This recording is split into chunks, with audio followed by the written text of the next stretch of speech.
Hello guys, मेरा नाम है कुशाल और आप देख रहे हैं मेरा चैनल हसल एंड लर्न, जहां पे हम हर रोज कुछ नया सीखते हैं अपनी लाइफ को थोड़ा और बेहतर बनाने के लिए। आज की इस वीडियो में हम बात करने वाले हैं आपके लाइफ के सबसे इंपॉर्टेंट स्किल के बारे में, यानी पर्सनल फिनेंस। ये वो स्किल है जिससे आप अपने कमाए पैसे संभाल पाओ, और ये स्किल ना ही हमें स्कूल में सिखाया जाता है और ना ही कॉलेज में। पर्सनल फिनेंस अपने आप में बहुत ही एक बड़ा सब्जेक्ट है, इसीलिए मैं आज आपको इसका बस बेसिक्स ही समझाने वाला हूं। इस वीडियो को मैंने दो पार्ट में डिवाइड किया है ताकि मैं हर चीज को आपको बारीकी से समझा पाऊं, स्टेप बाय स्टेप समझा पाऊं और आपको समझने में आसानी हो। इसीलिए बिना किसी देरी के चलिए शुरू करते हैं। Tip number 1, let's start saving. इस टिप में सबसे पहले हमें एक बजट प्लान करने की जरूरत है, यानी एक ऐसा बजट जहां आप अपनी सैलरी से खर्चा करके अपना सेविंग्स भी कर पाएं और साथ ही में अपने लग्जरीज और अपने नेसेसिटीज तीनों मेंटेन कर पाएं। तो इसको हम डिवाइड करते हैं 50-30-20 में, यानी 50% आपकी सैलरी जानी चाहिए आपकी नेसेसिटीज पे, जैसे आपके रहने का खर्चा, आपके खाने का खर्चा, आपके ट्रांसपोर्ट का खर्चा। 30% of your salary should go to your luxuries, यानी आपकी क्लोथिंग्स, आपकी एपरल्स और आपके डाइनिंग एक्सपेंसेस। और 20% of your salary should go towards your future plannings, यानी आपके इन्वेस्टमेंट का पैसा या सेविंग्स फ्यूचर के लिए। मैनेजिंग योर डेट्स, अगर आपको फोन लेना है, कार लेनी है, बाइक लेना है, कुछ भी आपको लोन पे लेना है, तो हमेशा ये चीज याद रखिए कि आपकी सैलरी की 10 to 15% ही उसका ईएमआई होना चाहिए।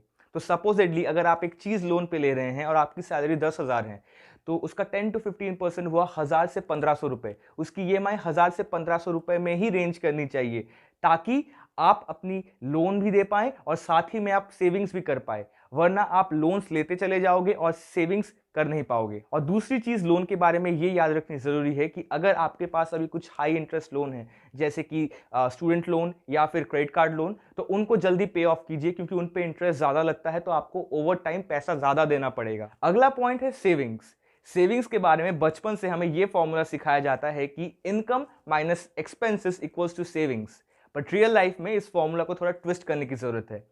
रियल लाइफ में यह फॉर्मूला हो जाता है income minus savings equals to expenses, यानी आपके सैलरी से आपको सबसे पहले अपना सेविंग्स हटा के रखना पड़ेगा और उसके बाद आप अपने एक्सपेंसेस उसी हिसाब से प्लान करते हो। अब क्वेश्चन ये आता है कि हमें कितना सेव करना चाहिए। अब जैसे कि पिछले वाले पॉइंट पे मैंने आपको समझाया कि 20% आपकी सैलरी सेव करनी चाहिए, यानी अगर आपकी सैलरी 10,000 है तो उसमें से 2,000 रुपए आपको पहले सेव करने के लिए हटाने हैं। उसके बाद उस 8,000 रुपए में आप अपने बजट्स प्लान करते हो।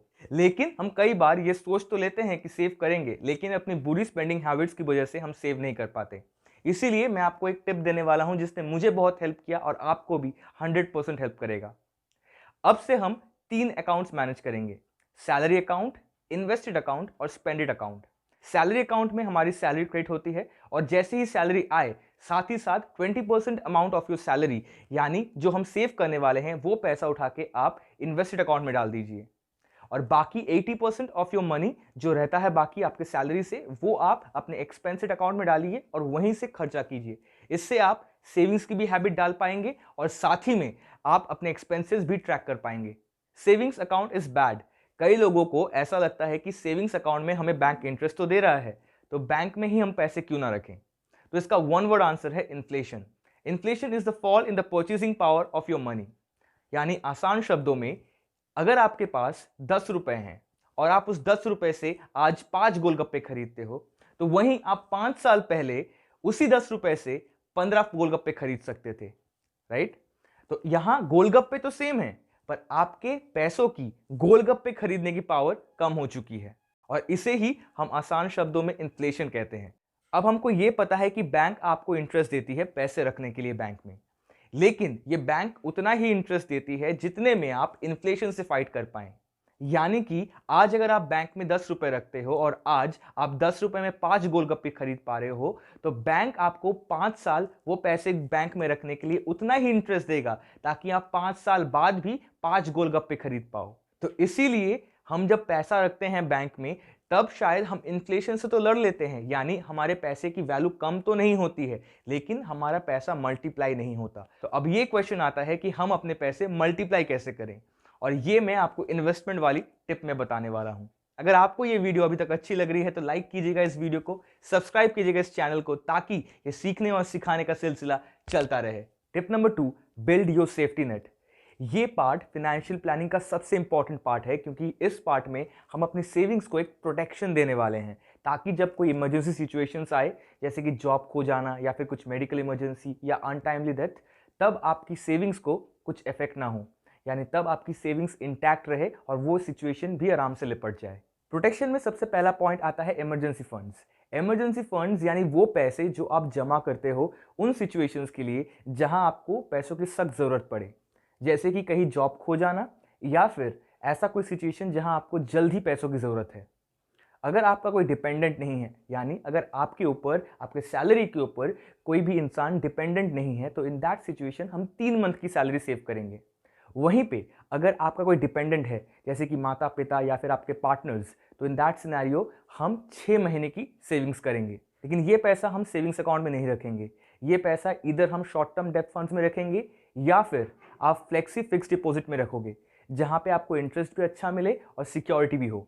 कई बार ऐसा होता है कि आप 3-4 साल तक अच्छा सेव कर लेते हैं, लेकिन एक मेडिकल अर्जेंसीज के दौरान आपकी पूरी सेविंग्स खर्च हो जाती है और इसीलिए आपको मेडिकल पॉलिसीज़ की सख्त ज़रूरत है। अगर कोई मेडिकल इमरजेंसीज हो, आप ये प्लान्स इसलिए लेते हैं कि आपकी सेविंग्स पे कुछ इफेक्ट ना पड़े। अगर आपको मेडिकल पॉलिसीज लेनी है तो आपको पर पर्सन 3 से 10 लाख तक का बजट रखना पड़ेगा, डिपेंडिंग अपॉन आप किस सिटी में रहते हो और वहाँ पे मेडिकल कॉस्ट कैसे हैं। आप यहाँ पे एक फ्लोटर मेडिकल पॉलिसी भी ले सकते हो, जहाँ आपकी पूरी फैमिली इंक्लूडेड होती है और एक ही प्रीमियम कटता है, और अगर किसी एक पर्सन की उस फैमिली में से तबीयत खराब हो तब वो मेडिकल पॉलिसीज उनके लिए लागू हो जाती है। लेकिन याद रखिए, मेडिकल पॉलिसीज खरीदना सबसे मुश्किल काम है, क्योंकि कंपनीज अपने टर्म्स एंड कंडीशन में ऐसे क्लॉज रखती है जिससे आपको आपके क्लेम का पैसा ना मिल सके, और ऐसे ही वो अपना बिजनेस बढ़ाती है। इसलिए मेडिकल पॉलिसीज खरीदने से पहले जरूर थोड़ा ऑनलाइन रिसर्च करें। यूट्यूब पे भी काफ़ी वीडियोज़ हैं मेडिकल पॉलिसीज को लेके, लेकिन अगर आप चाहते हैं कि मैं अलग से एक वीडियो बनाऊं तो कमेंट सेक्शन में ज़रूर बताइएगा, ताकि मैं जल्द से जल्द वो वीडियो आपके लिए ला सकूँ। Last but not the least, term plan. Term plan हम इसलिए खरीदते हैं ताकि किसी अनटाइमली डेथ के दौरान हमारी फैमिली जो पीछे छूट जाती है उन्हें मुसीबतों का सामना ना करना पड़े, ताकि हमारे बगैर भी उनकी लाइफ आसानी से चलती रहे। लेकिन कई लोग टर्म प्लान और लाइफ इंश्योरेंस को कंफ्यूज कर देते हैं। कई एजेंट्स आपके पास ऐसे भी आते हैं जो आपको कहते हैं सर ये हमारी बेस्ट पॉलिसी है और इससे आपका पैसा डबल हो जाएगा, और सबसे मज़ेदार बात कि अगर कुछ अनहोनी ना हो तो आपको आपका पैसा रिटर्न मिल जाएगा। इन दिस केस मैं आपको ये बताना चाहूँगा कि ये पैसा हम इसलिए नहीं रख रहे हैं ताकि हमें पैसे वापस मिल जाए। हमारा मेन मोटिव ये है कि हमारी एब्सेंस में हमारी फैमिली सिक्योर रहे। अगर एक आप लाइफ इंश्योरेंस खरीदते हैं तो किसी भी पॉलिसी में आपको उतना पैसा नहीं मिलेगा जहां आपकी फैमिली को मुड़ के देखना ना पड़े, तो इसीलिए हम टर्म प्लान ही खरीदेंगे। अगर आप टर्म प्लान खरीद रहे हो तो आपको आपकी करंट ईयरली इनकम का 10 टाइम्स खरीदना होगा।